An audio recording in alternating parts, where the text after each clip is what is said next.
The rocky road continues for U.S. ice cream maker Ben & Jerry's over its announcement that it will not renew its current contract with its Israeli licensee over its refusal to abide by a new company policy of boycotting West Bank settlements.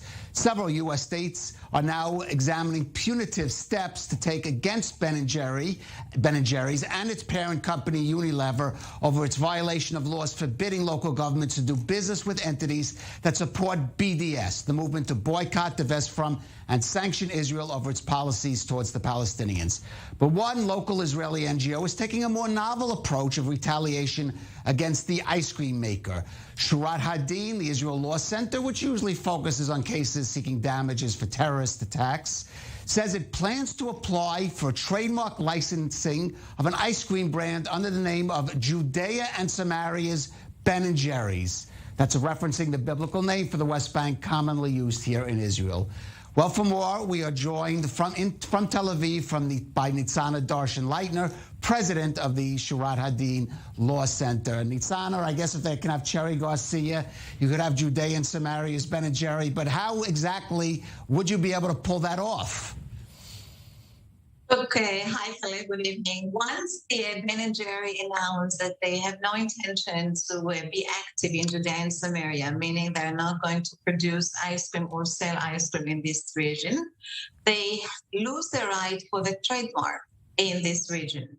Trademark is something that is purchased bona fide. It has to be sincere. It has to be well meant to be active in this area. It's territorial. You can't register your trademark everywhere in the world if you have no intention to work in this area. So once they waived it, it's free.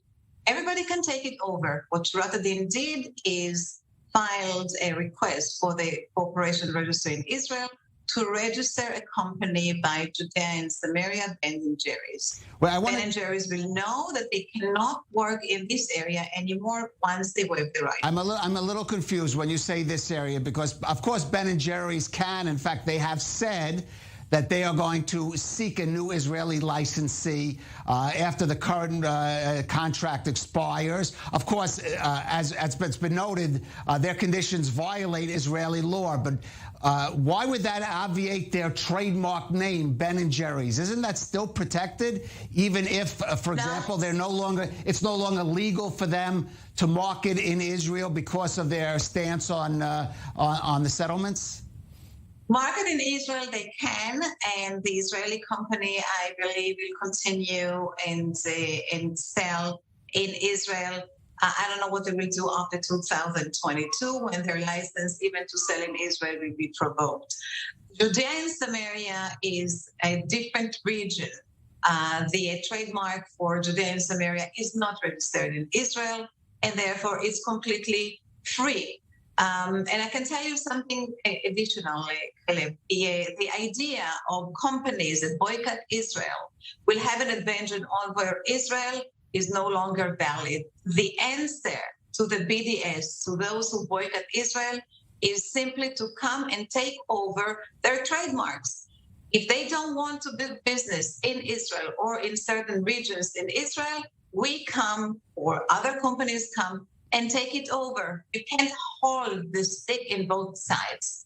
Right. Now, you, Shurat Hadin, have even worked up a sort of mock-up of what that Judea and Samaria Ben & Jerry's has. We're going to put it up on the screen. I want you just to explain how you came up with this flavor.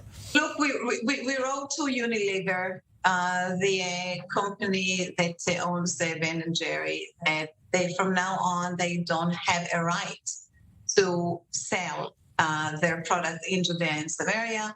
And the Herzl image and the frozen chosen people is one of the flavors that Shurat Hadin or any ice cream company that Shurat Hadin will work with will come up with. The decision to boycott Israel or to boycott Judea and Samaria is totally anti-Semitic.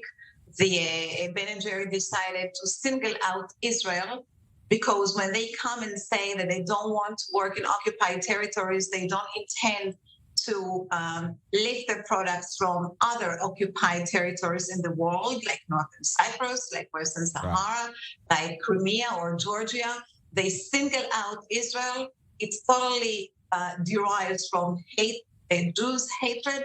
And therefore, Jews in this area can take the advantage and have to fight back. This is a way to fight back against those who want to boycott. Nitzana, very briefly, you were involved in the battle against Airbnb, which reversed its decision, with the pressure being put on not just Ben & Jerry's, but its parent company, Unilever. Do you think there's any possibility there may be a reversal of this decision too? Look, I quite frankly cannot see Unilever come and waive its right for a trademark so easily. Trademark is something very precious, very dear to any company. You don't gain a right for a trademark so easily. You really have to come with good faith. You could not have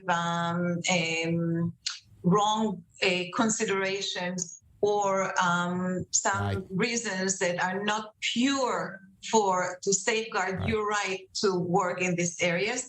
So I don't see how Unilever has worked very hard to gain this trademark, and regime gives it up so easily. All right, Nitzana Darshan-Leitner, Sharad Hadin, thank you for joining us on the